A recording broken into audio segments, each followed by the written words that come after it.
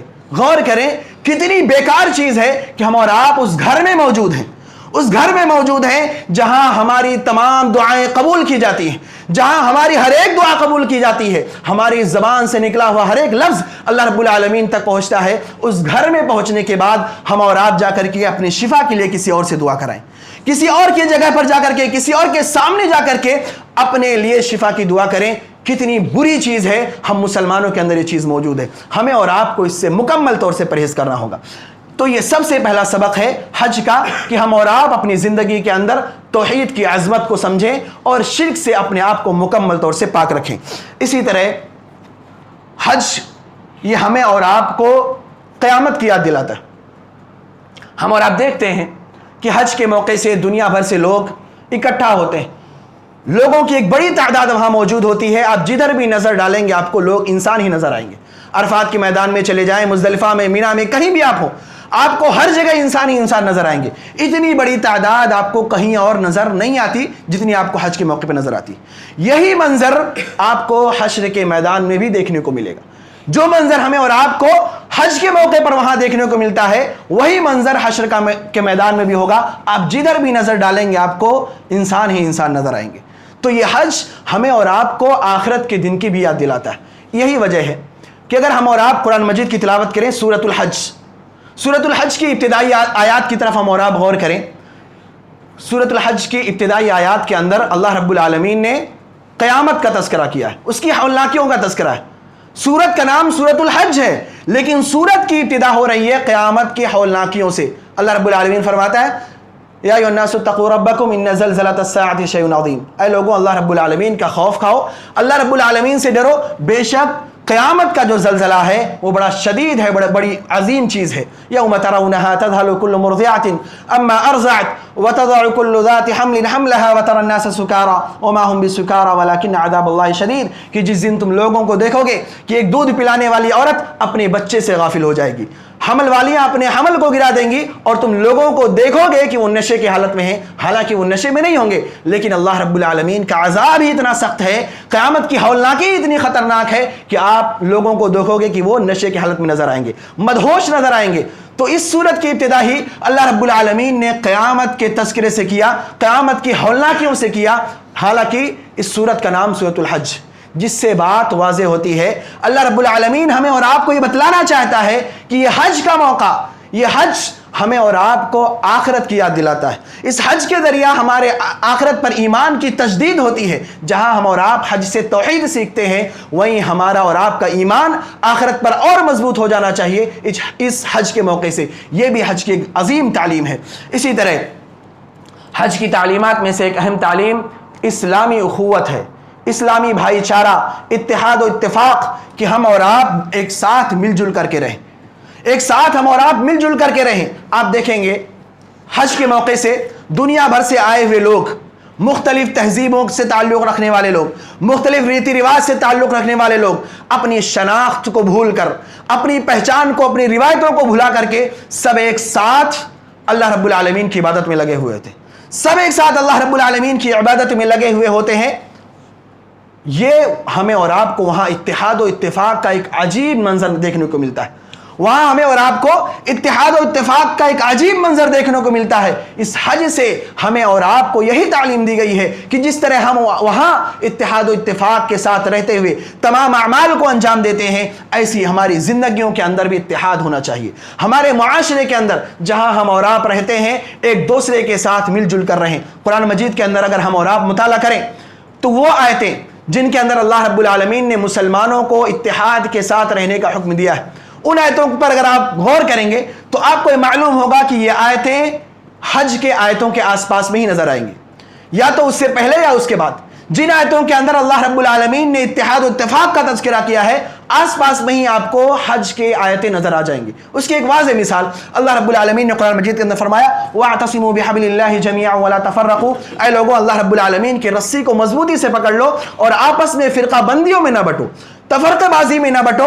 وَاذْكُرُوا نِعْمَةَ اللَّهِ عَلَيْكُمْ إِذْ كُنْتُمْ أَعْدَاءً فَأَلَّفَ بَيْنَ قُلُوبِكُمْ فَأَصْبَحْتُمْ بِنِعْمَتِهِ إِخْوَانًا. اور اس وقت کو یاد کرو جب تم آپس میں ایک دوسرے کے دشمن تھے, اللہ رب العالمین نے تم پر انعام کیا, تمہارے دلوں کے اندر الفت اور محبت ڈال دی, اور اللہ رب العالمین کی اسی نعمت کی بنیاد پر تم ایک دوسرے کے بھائی بھائی بن گئے. یہ آیت کریمہ, اس آیت کریمہ سے تھوڑا پہلے آپ جائیں گے تو وہ آیت کریمہ آپ کو نظر آئے گی جس آیت کریمہ کے اندر اللہ رب العالمین نے حج کو فرض کیا.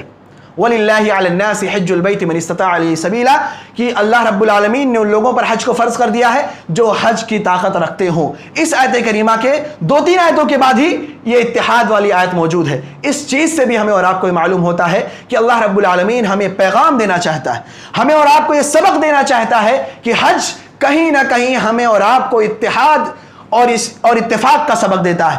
حج یہ ہمیں اور آپ کو کہیں نہ کہیں یہ سکھلاتا ہے کہ ہم اور آپ اتحاد کے ساتھ رہیں, اتفاق کے ساتھ رہیں, ہمارے درمیان کسی طرح کا کوئی اختلاف نہ ہونے پائے, خاندانوں کی بنیاد پر کوئی اختلاف نہ ہو, مسلک کی بنیاد پر کوئی اختلاف نہ ہو. ہم اور آپ اللہ رب العالمین کی اس توحید کی بنیاد پر, اسلام کی بنیاد پر بھائی بھائی بن کر اس دنیا کے اندر زندہ رہیں, اپنی اس دنیاوی زندگی گزاریں. یہ حج کا ایک اہم نقطہ ہے جس کی طرف ہمیں اور آپ کو توجہ دینے کی ضرورت ہے. آج ہمارے معاشرے کے اندر اختلافات ہر ایک معاملے میں, ہمارے خاندانی اختلافات ہیں, ہمارے مسلکی اختلافات ہیں, یہ تمام کی تمام اختلافات ہمیں اور آپ کو بھول کر کے صرف اللہ رب العالمین کی عبادت اور اللہ رب العالمین کی اس توحید اور اسلام کی بنیاد پر بھائی چارہ کر کے اخوت کے ساتھ مل جل کر رہنا چاہیے, اور اسی میں ہماری اور آپ کی کامیابی ہے. یہ ہمارے اور آپ کے لیے بہترین سبق ہے. اسی طرح حج سے ملنے والا ہمیں اور آپ کو ایک اور سبق یہ ہے کہ حج ہمیں اور آپ کو ابراہیم علیہ السلام کی زندگی کی یاد دلاتا ہے. حج کے جتنے بھی اعمال ہیں, جو بھی اعمال ایک حاجی انجام دیتا ہے, ہر عمل کا ابراہیم علیہ السلام کی زندگی سے بڑا گہرا تعلق. کوئی بھی عمل آپ لے لیں, اس کا تعلق ابراہیم علیہ السلام سے جڑا ہوا ہی ہے. تو یہ حج ہمیں اور آپ کو ابراہیم علیہ السلام کی زندگی کی یاد دلاتا ہے. ابراہیم علیہ السلام کی وہ زندگی جس کے اندر ہمیں ہر قدم پر آزمائش, ہر قدم پر قربانی, ہر قدم پر امتحانات ہی نظر آئیں گے. ابراہیم علیہ السلام کی زندگی ہمیں اور آپ کو یہ سبق سکھاتی ہے کہ اللہ رب العالمین کے جو محبوب بندے ہوتے ہیں, اللہ رب العالمین کے جو مقرب اور منتخب بندے ہوتے ہیں, ان کی زندگیاں یوں ہی آشائشوں میں نہیں گزرتی, ان کی زندگیاں عیش و آرام میں نہیں گزرتی, بلکہ ان کی زندگی کے اندر تکلیف کا آنا, مصیبتوں کا آنا, آزمائشوں کا آنا, یہ ایک واضح سی چیز ہے. اللہ رب العالمین اپنے ان بندوں کو ضرور آزماتا ہے, مالی طور پر آزماتا ہے, جانی طور پر آزماتا ہے, ہر اعتبار سے اللہ رب العالمین انہیں بار بار آزماتا ہے, اور یہ جاننا چاہتا ہے کہ آخر یہ بندہ مجھ سے زیادہ محبت کرتا ہے یا اپنے آل و اولاد سے زیادہ محبت کرتا ہے, یا دنیا اور دنیا کے مال و اسباب سے زیادہ محبت کرتا ہے. اللہ رب العالمین اپنے ان بندوں کو بار بار آزماتا ہے. ابراہیم علیہ السلام کی زندگی ہمیں اور آپ کو یہ سبق دی جاتی ہے. ابراہیم علیہ السلام کی زندگی کو اگر ہم اور آپ دیکھ لیں تو ہمیں نظر آئے گا کہ ابراہیم علیہ السلام نے اللہ رب العالمین کے لیے, صرف اللہ رب العالمین کے لیے اپنے گھر والوں سے, اپنے باپ سے, اپنے کنبہ قبیلے سے, یہاں تک کہ اپنے ملک والوں سے, تمام کے تمام لوگوں سے دشمنی مول لی, لیکن اللہ رب العالمین کی توحید کو آنچ نہیں آنے دیا. یہ ابراہیم علیہ السلام کی زندگی کا سبق ہے جو ہمیں اور آپ کو سکھلاتی ہے کہ ہمیں بھی اپنی زندگی کو بالکل اسی طرح گزارنا چاہیے. ہماری زندگیوں کے اندر بھی بالکل یہی معاملہ ہونا چاہیے کہ اللہ رب العالمین کی محبت سے زیادہ کسی اور کی محبت نہیں ہونی چاہیے. کسی اور کی محبت اللہ رب العالمین کی محبت پر غالب نہیں آنی چاہیے. ہماری زندگی اثار و قربانی والی زندگی ہونی چاہیے.